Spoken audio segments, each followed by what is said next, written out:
देख रहे हैं गुमान छत्तीसगढ़ न्यूज। छत्तीसगढ़ की हर छोटी से छोटी खबरों के लिए जुड़े हमारे गुमान छत्तीसगढ़ न्यूज से। न्यूज चैनल को सब्सक्राइब करना न भूलें। 2 जनवरी को ताप विद्युत गृह मड़वा में घटी घटना को लेकर जिले के सांसद व विधायकों ने किया प्रेस कॉन्फ्रेंस।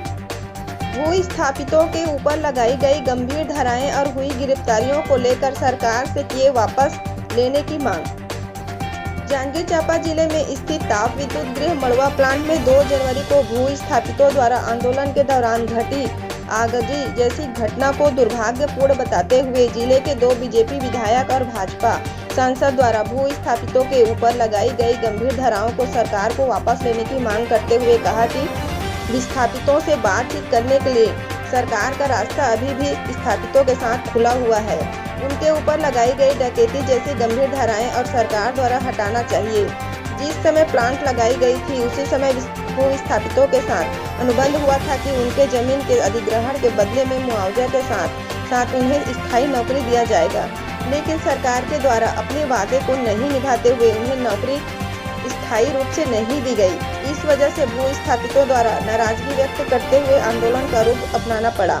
इस तरह की घटना भरी दुर्भाग्यपूर्ण है। इस पर सरकार को गंभीर चर्चा करनी चाहिए और बातचीत के मसले को निपटाना चाहिए। क्या मांगे, क्या न्यायिक जांच की मांग कर रहे हैं, श्वेत पत्र की बात कर रहे हैं? देखिए, सबसे पहली बात तो यह है कि मड़वा की जो घटना 2 जनवरी को घटित हुई है वो अत्यंत ही दुर्भाग्यपूर्ण घटना है और इस मड़वा के घटना के लिए, दुर्घटना के लिए हम पूर्ण रूप से प्रदेश की कांग्रेस सरकार को जिम्मेदार मानते हैं। अगर समय पर वार्ता हो जाती, बातचीत हो जाती, संवाद हो जाता आंदोलनकारियों के साथ में, तो ये घटना घटित नहीं होती। लेकिन ये दुर्भाग्यपूर्ण घटना हुई है घटित, और हम इस पूरे घटना की न्यायिक जांच की मांग प्रदेश सरकार से करते हैं। छोटी छोटी चीज़ों पर सरकार जो है तुरंत जांच कमेटी बनाती है, लेकिन इतनी बड़ी घटना हो गई और इस घटना को 16 दिन हो गए। आज 18 तारीख है, 2 जनवरी की घटना है। 16 दिन बाद भी किसी प्रकार का कोई जांच कमेटी गठित नहीं हुई है, तो इसकी उच्च स्तरीय जांच कराई जाए। वास्तव में जो दोषी है उसके ऊपर में वो सारी चीज़ें सामने आए। ये हमारी मांग है। निर्दोष लोगों के ऊपर में कार्यवाही मत हो, उनके परिजनों को परेशान मत किया जाए। और जिस तरीके से आपराधिक धाराएं लगाई गई हैं, धारा 307, 395, 397, इस प्रकार की जो डकैती की धारा लगी हुई है वो कोई आदतन अपराधी नहीं है, वो हमारे क्षेत्र के लोग ही हैं। तो इस प्रकार से गंभीर धाराओं को शासन प्रशासन वापस ले, और अभी भी वार्ता के लिए वो तैयार हैं। हमसे कई बार वो मुलाकात करने आए हैं। हमारा आग्रह है कि अभी भी वार्ता के माध्यम से उस समस्या का समाधान हो। में जो अभी घटना हुई दुर्भाग्यपूर्ण है। हम भारतीय जनता पार्टी के जिले के दोनों विधायक और सांसद प्रेस कॉन्फ्रेंस के माध्यम से ये बात अवगत कराए हैं कि इसकी न्यायिक जांच होनी चाहिए।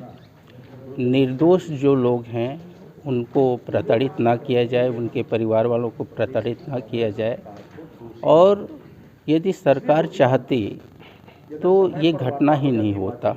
इसके संबंध में पूर्व में बैठक करते जिले के जो प्रभारी मंत्री हैं वो आकर जिले के जितने भी विधायक हैं, सांसद हैं, उनके साथ एक बैठक करते और समाधान के दिशा में यदि सार्थक प्रयास किया जाता तो ये घटना ही नहीं घटती। तो इसमें सीधा सी देखा जाए गलती तो सरकार की।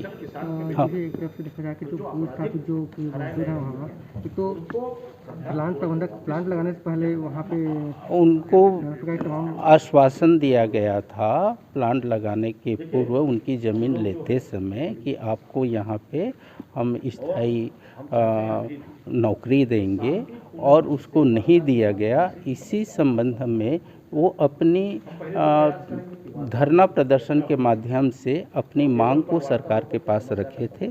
सरकार ने कोई इस पर सार्थक पहल प्रयास नहीं किया। इस कारण से